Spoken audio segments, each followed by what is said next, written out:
श्री महागणाधिपतये नमः. श्री सरस्वत्यै नमः.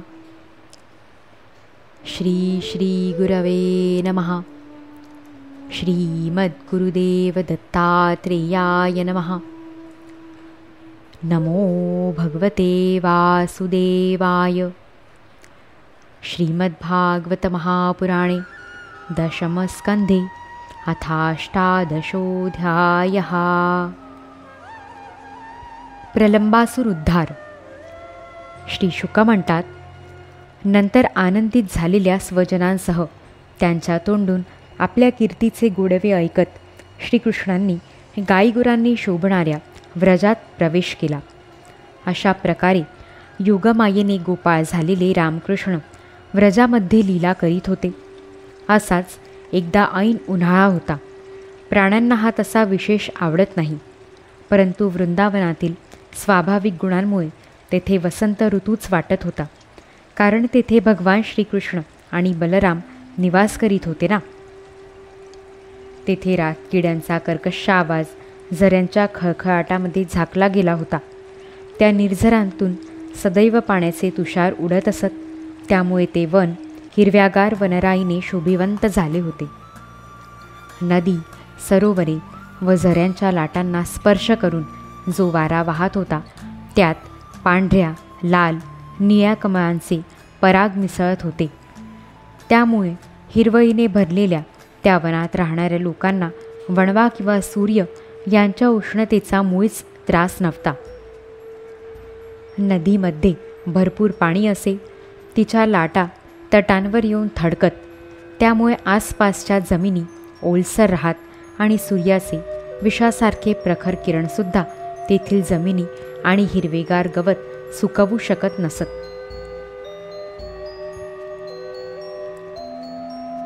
त्या वनामध्ये फुले विपुल असल्याने तेथे सौंदर्य ओसंडत होते. कुठे रंगीबेरंगी पक्षी किलबिलाट करीत, तर कुठे हरणे चित्कार करीत, कुठे मोर केकारव करीत, तर कुठे भ्रमर गुंजारव करीत, कुठे कोकिळा कुहू कुहू गात, तर कुठे सरस पक्षी कूजन करीत. त्या वनात श्रीकृष्ण आणि बलराम यांनी क्रीडा करण्याचे ठरविले, म्हणून गोधन घेऊन बासरी वाजवीत ते त्या वनात शिरले.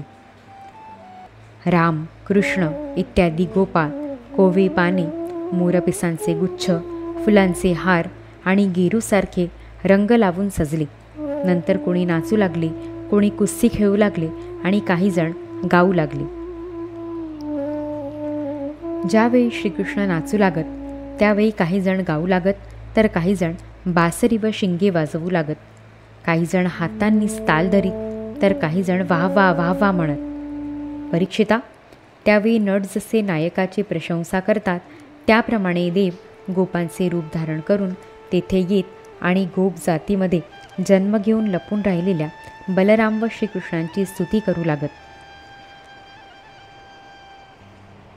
झुलपे असणारे श्रीकृष्ण आणि बलराम कधी एकमेकांचे हात धरून गोल गोल फिरत, कधी उंच उड्या मारत, कधी पैज लावून ढेकळे फेकीत, कधी दंड थोपटत, कधी गट करून एकमेकांना ओढीत, कधी एकमेकांशी कुस्ती खेळत, अशा प्रकारे निरनिराळ्या तऱ्हेचे खेळ खेळत.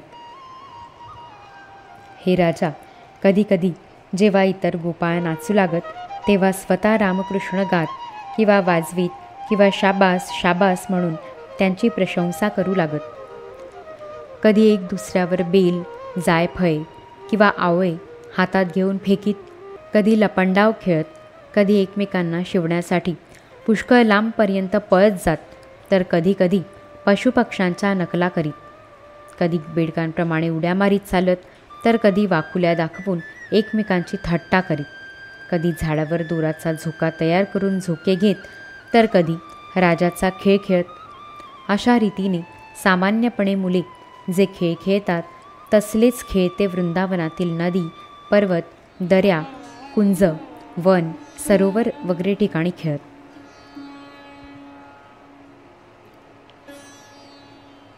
एके दिवशी जेव्हा बलराम आणि श्रीकृष्ण गोपाळांसह त्या वनामध्ये गुरे चारीत होते, तेव्हा श्रीकृष्ण आणि बलराम यांना पळवून नेण्यासाठी गवयाच्या वेशामध्ये एक प्रलंब नावाचा असुर आला. भगवान श्रीकृष्ण सर्वज्ञ असल्याने त्यांनी त्याला ओळखले, तरीही त्यांनी त्याची मैत्री मान्य केली, कारण त्यांना त्याला मारायचे होते. क्रीडा प्रकारात तज्ज्ञ असणाऱ्या श्रीकृष्णांनी गोपाळांना जवळ बोलावून म्हटले, मित्रांनो, आज आपण यथायोग्य रीतीने 2 गट करून खेळूया.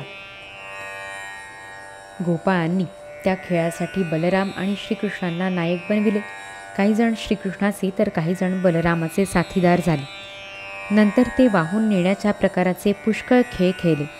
यामध्ये विजेता गट हरणाऱ्यांच्या पाठीवर बसत व हरणारा त्यांना वाहून नेत असे.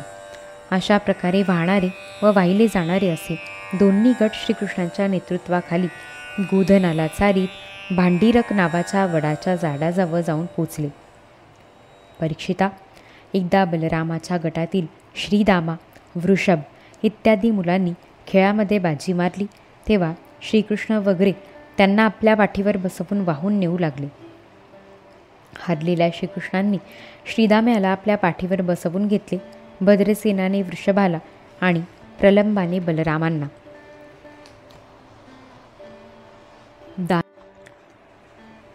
दानवश्रेष्ठ प्रलंबाने श्रीकृष्णांना हरवणे कठीण आहे हे ओळखून तो त्यांच्याच गटात गेला. तो बलरामांना पाठीवर घेऊन वेगाने पळ सुटला व ठरलेल्या ठिकाणाच्याही पुढे निघून गेला. एखाद्या मोठ्या पर्वता इतक्या वजनदार बलरामांना घेऊन जाता जाता प्रलंबासुराचे चालणे थांबले. त्याने आपले खरे दैत्यरूप धारण केले. त्याच्या काळ्या शरीरावर सोन्याचे दागिने चमकत होते. गौरवर्ण बलरामांना पाठीवर घेतल्यामुळे तो असा दिसत होता की जणू वीजयुक्त काळ्या ढगाने चंद्राला धारण केले आहे. त्याचे डोळे धगधगत होते. भयंकर दाढा भुवयांना जाऊन भिडल्या होत्या. त्याचे केस आगीच्या ज्वाळेसारखे दिसत होते. त्याच्या हातापायातील कडी, मुकुट आणि कुंडले यांच्या चमकण्याने तो अधिक भयानक वाटत होता. त्याला आकाशात जात असलेला पाहून बलराम थोडेसे घाबरले, परंतु दुसऱ्याच क्षणी त्यांना आपल्या स्वरूपाची जाणीव झाली आणि त्यांची भीती पळाली. धन चोरणाऱ्या चोराप्रमाणे आपल्याला चोरून घेऊन आकाशमार्गाने जाणाऱ्या त्या शत्रूच्या डोक्यावर इंद्राने पर्वतावर वज्राचा प्रहार करावा तसा बलरामांनी क्रोधाने एक ठोसा जोरात लगावला. ठोसा लागताच त्याचे मस्तक फुटले. तो तोंडातून रक्त ओकू लागला. त्याची शुद्ध हरपू लागली आणि इंद्राने वज्राने फोडलेल्या पर्वताप्रमाणे मोठ्याने आवाज करीत तो तत्काळ प्राण जाऊन जमिनीवर पडला. बलवान बलरामांनी प्रलंबासुराला मारलेले पाहून गोपाळांच्या आश्चर्याला सीमा राहिली नाही. ते वारंवार वाह वाह वाह वाह असे म्हणू लागले.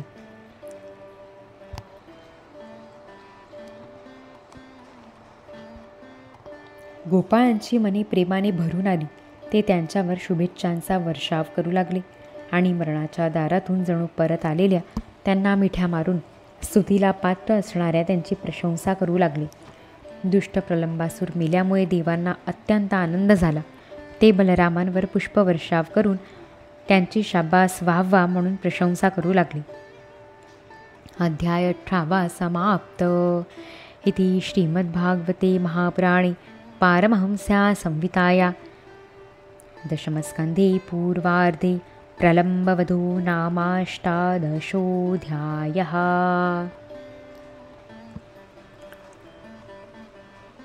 ऋषिकेशमेवाग्मनः कायजातं हरे ज्ञानतो विश्वसाक्षिन् क्षमस्वापराधं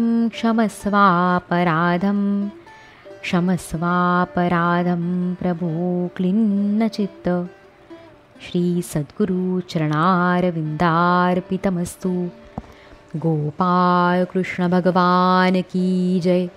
श्रीकृष्णार्पणमस्तु.